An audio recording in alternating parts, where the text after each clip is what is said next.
Hey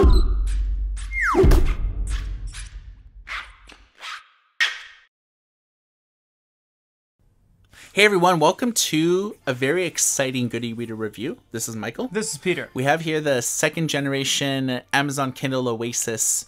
This e-reader is the first one in over 8 years that's larger than 6 inches. Yes.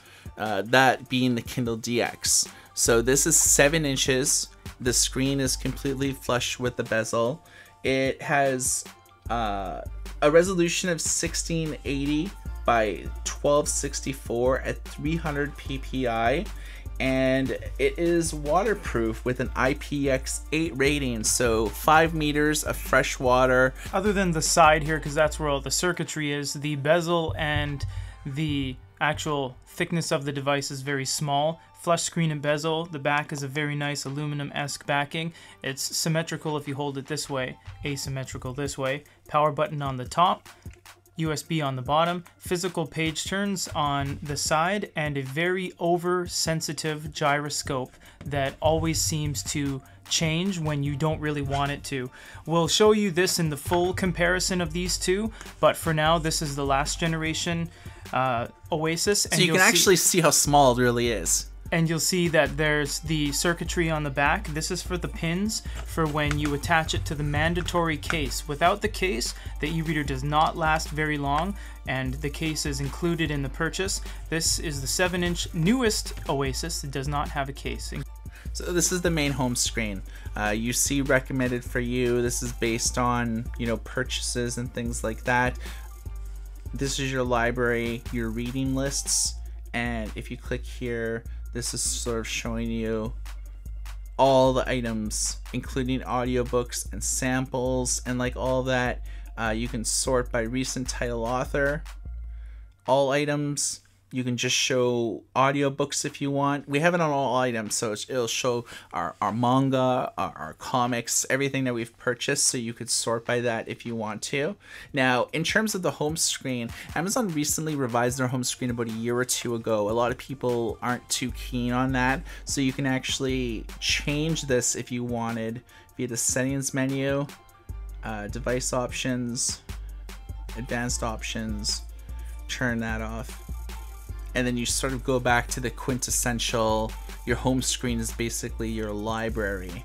You see a lot of different settings here. Reading list, Kindle Store, Audible Store, Goodreads, Free Time, which is a subscription-based program, vocabulary builder, experimental browser. It hasn't changed. In terms of the UI, you have like your settings menu, which is your quick menu, airplane mode, Bluetooth, sync Kindle. So if you've purchased an ebook like on an app for Android, you can sync it, automatically syncs it.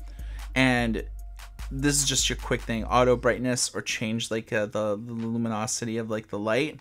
Goodreads, of course, is on all Kindles. Goodreads is a social media book discovery network. You could flag books as you're currently reading, make friends via Facebook, see what your friends are reading and things like that. So it's a good way that you can discover like new books from people you actually know. And then you have the Kindle Store. So the Kindle Store is obviously beyond just ebooks these days. Comics, manga, audiobooks. I mean, there's a lot of different content here. If you tap near the top, you get all this information here. We can click on the double A button. They've gone away with the large cascading down to the small A's. They now have the font styles. They have a new setting called bold. You can change the boldness from 1 to very bold. And the size is now located at the bottom, and it changes very, very quick.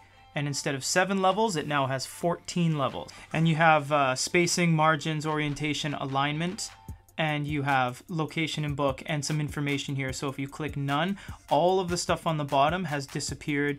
So you just have a completely immersion reading experience. If you press and hold, you have highlight. You can press and hold and box a bunch of text. Look how quick that is. Oh yeah.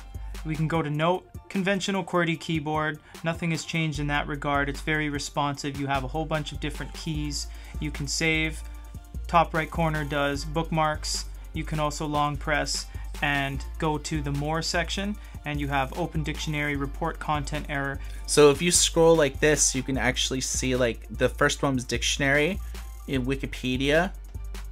Translation. Another exciting feature about the Kindle is X-ray. A lot of people aren't familiar with what this is.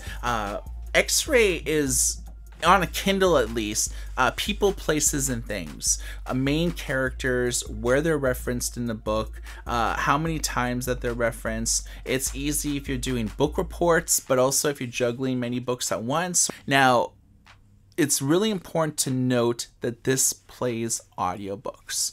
And you can visit the Audible store here. And this is the first Kindle with a built-in audio store.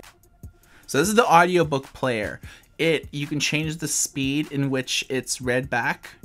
2.75 is like chipmunk voices. Some people like doing that sort of thing. You can add a bookmark.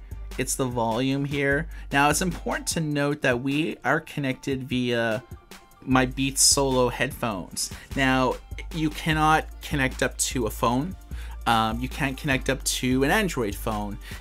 Even though Bluetooth is on and you're connected to the same Wi-Fi network, for some reason the Kindle Oasis has an inability to connect to anything than wireless headphones or wireless like speakers.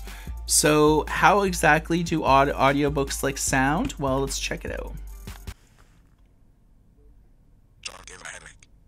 He twisted one hip, trying to get a bit of relief while at the same time politely facing his questioner. His attaché, Lieutenant Commander Alejandro Basilio, was looking across the wide gymnasium at the sweat-drenched recruits crashing and banging into each other. So one of the other things that you can do with the Kindle Oasis beyond audiobooks is listen to Voice View Screen Reader. And this is an accessibility reader that worked with other Kindle models. It worked via a dongle. So this dongle would plug into the USB port and it has a 3.5mm headphone jack. Now this dongle is incompatible with the Kindle Oasis. We tried it and it just doesn't work, at least at this time. Amazon may issue a firmware update in the future to do it. This is the 8GB Wi-Fi model. It'll hold about 35 audiobooks, which is about twice as many books as the current Paperwhite with everything in the cloud. You can buy a larger model, but this one is pretty expensive. In Canada, at least, it's like $389. Yeah. In the US, it's a little bit cheaper, but this is probably obviously it's the most expensive Kindle on the market. So as much as we've been raving about it, it's still going to cost you a pretty penny. So Amazon's always done a really great job with their frontlit display. I feel like they're the ones that really did the advancements on terms of having more LED lights. There's 12 in this, and it's vibrantly white. Now, it does not have the same RGB color system as the new Tolino Epos or some of the Kobo e-readers, most notably the Aura 1. Although it does have an ambient light sensor, so if you don't want to change the lighting manually, you can actually do it automatically. It actually lists what you're on. So I'm on 21 brightness, 19, 15, 11, 6, and the light will actually almost shut off completely, but Kindles have never shut off the light completely. There's always some residual light there. If you want to see something very specific with this device, just holler at us and let us know. For GoodEreader.com, my name is Michael. This is Peter. Everyone take care.